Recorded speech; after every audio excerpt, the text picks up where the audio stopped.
स्वराज्यात 300 पेक्षा जास्त किल्ले होते. मग छत्रपती शिवाजी महाराजांनी आपल्या राज्याभिषेकासाठी आणि स्वराज्याच्या राजधानीसाठी रायगडचीच निवड का केली? केवळ तो उंच होता म्हणून? नाही. यामागची कारणं खूप सखोल आहेत. जेव्हा महाराजांनी स्वतः या गडाची पाहणी केली, तेव्हा ते काय म्हणाले माहीत आहे का?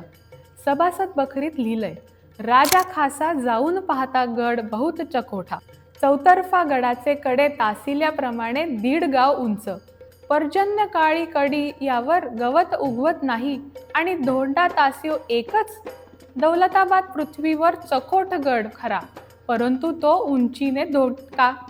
दौलताबादचे दशगुणी उंच असे देखून बहुत संतुष्ट झाले आणि बोलिले, तख्तास जागा हाच गड करावा. रायगडाचे कडे नैसर्गिकरित्या इतके सरळ आणि तासलेले आहेत की पावसाळ्यातही त्यावर गवत उगवू शकत नाही.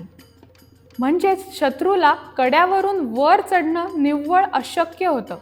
त्या काळी मोगलांच्या ताब्यात असलेला दौलताबाद म्हणजेच देवगिरी हा देशातील सर्वात मजबूत किल्ला मानला जायचा. पण शिवरायांनी ओळखलं की रायगड हा दौलताबादपेक्षा 10 पटीने सरळ, उंच आणि सुरक्षित आहे. शत्रूला इथे पोहोचणे निव्वळ अशक्य होतं.